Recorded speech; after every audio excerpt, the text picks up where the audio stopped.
Hey friends, I know it's been a while since I posted, but don't mind me. It's 6:13 in the morning, and I'm just up, couldn't sleep, got up, washed my hair and everything.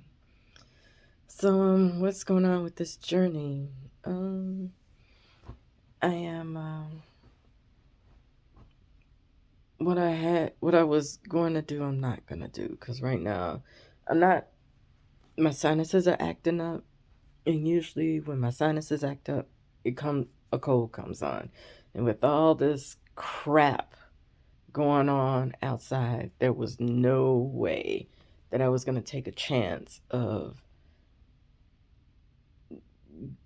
doing this detour in my journey and not get sick. So I've already had COVID back end of October, beginning of November. So yeah, it wasn't as bad, you know, as other people may have experienced it. Thank God I got the vaccination. Speaking of COVID, right now my mom is in the hospital with COVID and found out yesterday, I think it was, she hadn't been to dialysis. Dialysis is what's going to keep her blood clean because she's in end stage renal failure. And dialysis helps clean out the blood. I think that's what it does. I don't even know. But she's not vaccinated. When she first told me, she sounded okay. Yesterday when she called, not so much. And I'm concerned and worried because my mom is hard-headed. And when I talked to my sister yesterday, she just said that mom sounds scared. And I didn't get that. Because she had a hard time breathing, she wanted to not spend all her energy talking, which is understandable. But my sister said something that kind of makes me upset with my mother. So we all as a family have tried to just do our best to stay healthy, not using Western medicine. We've been doing this for decades, you know. So for our cold and flu regimen, we always take vitamin D, vitamin C every day, without fail. I've been doing that all this time. Majority, thank God, I've never been sick like that. And, you know, even though I did not want to get this vaccine, I found it necessary for me to be around people, for me to travel and do all these sort of things. Some years ago, so no, going back, my mom is diabetic and has been diabetic most of her adult life. And, she would take her insulin without fail. And then all of a sudden, meet someone who says, "Oh, I have this cure, blah, blah, blah, blah." And so she starts to take it, but it's expensive. And my mom had to stop working um, when I was a senior in high school, I believe, because of stress. And, she just needed to stop working. So they were dependent on just one income. And my father was not going to let her waste this money on stuff like that. And so she only took part of the herbs that were prescribed, not everything, because of income restrictions. So, long story short, she got a cut on her toe, tried to treat it, not the way she was supposed to, not going to the doctor. And ended up losing her leg because of it. Because when you're diabetic, when you cut yourself, you have to get it treated right away. It could become worse. And so over the years, so diabetes is like this thing where certain things happen to your body. Like it could cause high blood pressure, it could cause the end stage renal failure, and things like that. So she's been on dialysis for over 10 years now. And for whatever reason, she decides not to go. Because I actually had gotten a phone call from the dialysis center saying that she didn't show up. And I'm like, oh God. See, those type of things worry me, you know. But now she's in isolation because of dialysis and the COVID. My sister and I are all the way here in Arizona. She's in Chicago, which is a problem. Which I told my sister we need to ignore whatever it is she's saying and need to get her down here. She was supposed to be down here years ago, but that's a whole nother story as to why she is not here. That. Ugh.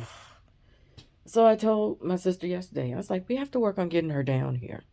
Because I was like, her situation up there is not going to benefit her if we can't help her. She gives this excuse about she's used to her doctors, which I understand, because once you have a rapport with any medical professional that that helps to take care of your body, that's important. Because I've been down here, I haven't seen a doctor yet. I'm going to. That's on this journey because I have to take care of my own health as well. But when you have a rapport with a medical professional that knows your history and things like that, that's hard to start over. And at her age, yeah, I get it. I understand that can be a challenge. But the thing is, I told her, they're good doctors down here. The Mayo Clinic is down here. So there's no excuse. The Mayo Clinic is one of the best clinics in the U.S. I don't know about the world, but in the U.S. for sure. So there's no excuse. I told my sister, I don't know what we need to do, but we have to get her down here because when my sister and I were in Chicago, we were the ones to, run those errands for her and my father when my father was still alive. And, yeah, so there's that. Good Lord, today. I just can't do this. But anyway, so going back, my detour has been, been postponed, and it put me back on track.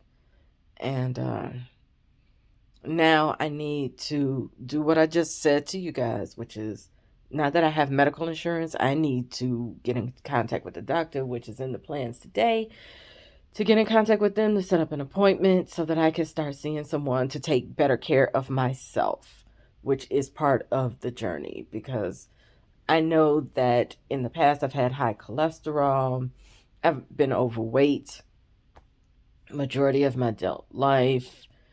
I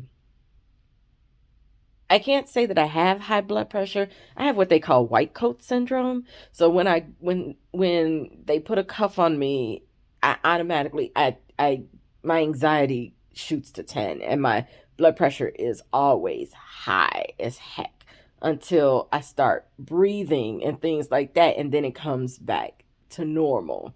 But they always say that, when it's happened, that my bottom number is always at stroke level, and I've had a transient ischemic attack, which I'll tell that story at some point. But anyway, just following up, because I know I hadn't posted in a while.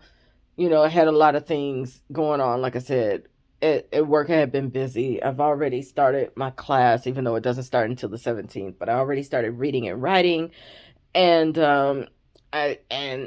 Also, in the writing, I went back to some of my writings, which is going to be in a what I want to become in the book. So I think one is going to be like a journal, and then one is going to be a set of short stories, of erotic stories.